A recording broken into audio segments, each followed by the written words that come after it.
سورہ روم آیات نمبر 11 تا 29 میں اس حقیقت کا بیان کہ ہر مخلوق کو اللہ ہی نے پیدا کیا ہے اور وہی دوبارہ پیدا کرے گا۔ روز قیامت کوئی سفارش کام نہیں آئے گی۔ اس دن مومن جنت میں ہوں گے جبکہ کفار جہنم میں۔ کائنات میں ہر طرف پھیلی ہوئی اللہ کی قدرت کی نشانیوں کا ذکر جو اس بات کا ثبوت ہیں کہ اللہ دوبارہ پیدا کرنے پر قادر ہے۔ روز قیامت اللہ کی ایک پکار پر سب انسان اپنی قبروں سے باہر نکل آئیں گے۔ ایک مثال کہ جس طرح تمہارے غلام تمہارے برابر نہیں ہو سکتے، اسی طرح اللہ کی مخلوق اس کے برابر نہیں ہو سکتی۔ اعوذ باللہ من الشیطان الرجیم۔ اللہ یبدأ الخلق ثم یعیدہ ثم الیہ ترجعون۔ اللہ ہی مخلوق کو پہلی بار پیدا کرتا ہے، پھر وہی اسے دوبارہ پیدا کرے گا، پھر تم سب اسی کی طرف واپس لوٹائے جاؤ گے۔ وَيَوْمَ تَقُومُ السَّاعَةُ يُبْلِسُ الْمُجْرِمُونَ۔ اور جس دن قیامت قائم ہوگی تو اس دن مجرم لوگ مایوس ہو کر رہ جائیں گے۔ وَلَمْ يَكُنْ لَهُم مِّن شُرَكَائِهِمْ شُفَعَاءُ وَكَانُوا بِشُرَكَائِهِمْ كَافِرِينَ۔ اور ان کے خود ساختہ شریکوں میں سے کوئی بھی ان کی سفارش کرنے والا نہ ہوگا، اور اس وقت یہ لوگ خود بھی اپنے بنائے ہوئے شریکوں کے منکر ہو جائیں گے۔ وَيَوْمَ تَقُومُ السَّاعَةُ يَوْمَئِذٍ يَتَفَرَّقُونَ۔ اور جس دن قیامت قائم ہوگی اس دن سب لوگ جدا جدا ہو جائیں گے۔ فَأَمَّا الَّذِينَ آمَنُوا وَعَمِلُوا الصَّالِحَاتِ فَهُمْ فِي رَوْضَةٍ يُحْبَرُونَ۔ پھر جو لوگ ایمان لائے تھے اور انہوں نے نیک اعمال بھی کیے تھے وہ جنت کے باغات میں خوش و خرم ہوں گے۔ وَأَمَّا الَّذِينَ كَفَرُوا وَكَذَّبُوا بِآيَاتِنَا وَلِقَاءِ الْآخِرَةِ فَأُولَئِكَ فِي الْعَذَابِ مُحْضَرُونَ۔ اور جن لوگوں نے کفر اختیار کیا اور ہماری آیات اور روز آخرت کی ملاقات کو جھٹلایا تھا وہ عذاب میں گرفتار ہوں گے۔ فَسُبْحَانَ اللَّهِ حِينَ تُمْسُونَ وَحِينَ تُصْبِحُونَ۔ پس تم اللہ کی تسبیح کیا کرو شام کے وقت بھی اور صبح کے وقت بھی۔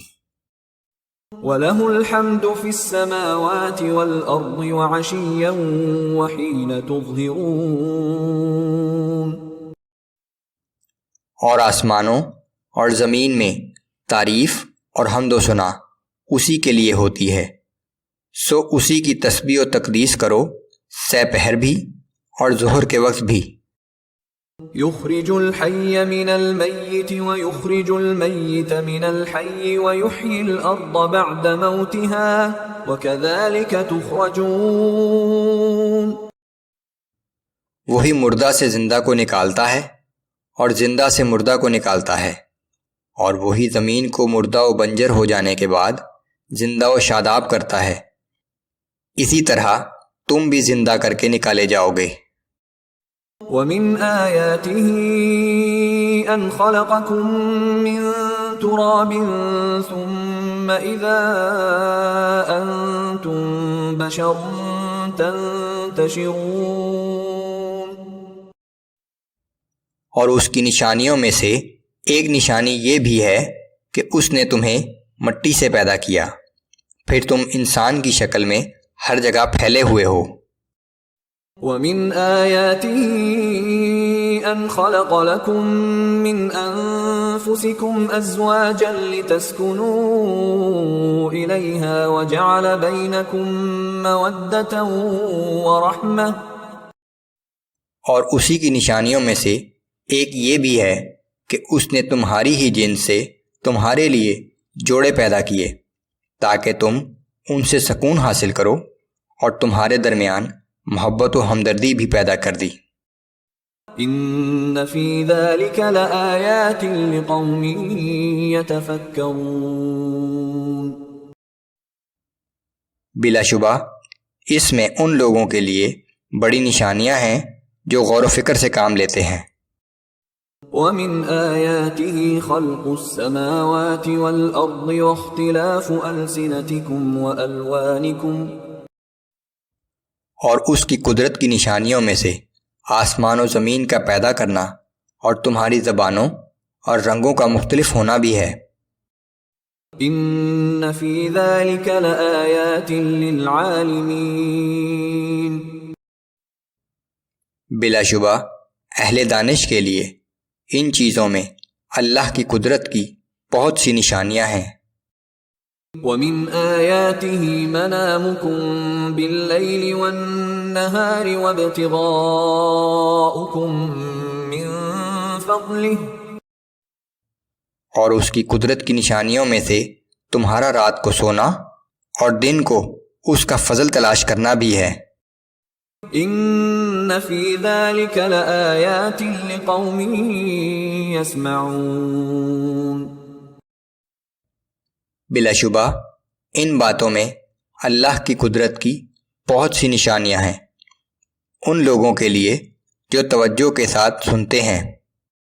وَمِنْ آيَاتِهِ يُرِيكُمُ الْبَرْقَ خَوْفًا وَطَمَعًا وَيُنَزِّلُ مِنَ السَّمَاءِ مَاءً فَيُحْيِي بِهِ الْأَرْضَ بَعْدَ مَوْتِهَا۔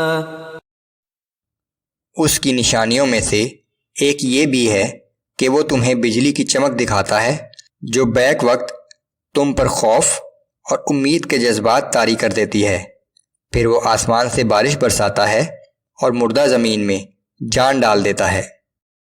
إِنَّ فِي ذَلِكَ لَآيَاتٍ لِقَوْمٍ يَعْقِلُونَ۔ یقیناً اس میں بہت سی نشانیاں ہیں ان لوگوں کے لیے جو عقل سے کام لیتے ہیں۔ وَمِنْ آيَاتِهِ أَن تَقُومَ السَّمَاءُ وَالْأَرْضُ بِأَمْرِهِ ثُمَّ إِذَا دَعَاكُمْ دَعْوَةً مِّنَ الْأَرْضِ إِذَا أَنْتُمْ تَخْرُجُونَ۔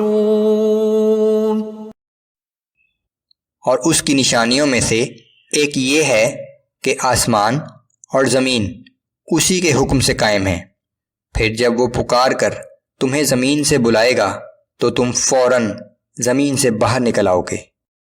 وَلَهُ مَن فِي السَّمَاوَاتِ وَالْأَرْضِ كُلٌّ لَهُ قَانِتُونَ۔ آسمانوں اور زمین کی ہر چیز اسی کی ملکیت ہے اور سب اسی کے حکم کے تابع ہیں۔ وَهُوَ الَّذِي يَبْدَأُ الْخَلْقَ ثُمَّ يُعِيدُهُ وَهُوَ أَهْوَنُ عَلَيْهِ۔ اور وہی ہے جو پہلی دفعہ پیدا کرتا ہے پھر وہ دوبارہ بھی پیدا کر دے گا، اور یہ تو اس کے لیے اور زیادہ آسان ہے۔ وَلَهُ الْمَثَلُ الْأَعْلَى فِي السَّمَاوَاتِ وَالْأَرْضِ وَهُوَ الْعَزِيزُ الْحَكِيمُ۔ اور آسمانوں اور زمین میں اسی کی شان سب سے اعلیٰ ہے اور وہ نہایت زبردست اور حکمت والا ہے۔ ضرب لكم مثلا من انفسكم، وہ تمہیں سمجھانے کے لیے خود تمہارے ہی متعلق ایک مثال بیان کرتا ہے۔ هل لكم مما ملكت ايمانكم من شركاء فيما رزقناكم فأنتم فيه سواء تخافونهم كخيفتكم أنفسكم۔ کیا ہمارے دیے ہوئے مال و متاع میں تمہارے وہ غلام جن کے تم مالک ہو تمہارے ساتھ برابر کے شریک ہیں؟ اور کیا تم ان سے اسی طرح ڈرتے ہو جس طرح اپنے برابر کے ساتھیوں سے ڈرتے ہو؟ كذلك نفصل الآيات لقوم يعقلون. ہم اس طرح آیات کو کھول کر بیان کرتے ہیں ان لوگوں کے لیے جو عقل سے کام لیتے ہیں. بل اتبع الذين ظلموا أهواءهم بغير علم. بلکہ اصل بات یہ ہے کہ یہ ظالم لوگ بغیر علم اپنی نفسانی خواہشات کی پیروی کرتے ہیں. فمن يهدي من أضل الله وما لهم من ناصرين. پھر اس شخص کو کون ہدایت دے سکتا ہے جسے اللہ ہی گمراہی میں بھٹکتا چھوڑ دے، اور ایسے گمراہوں کا کوئی مددگار بھی نہ ہوگا.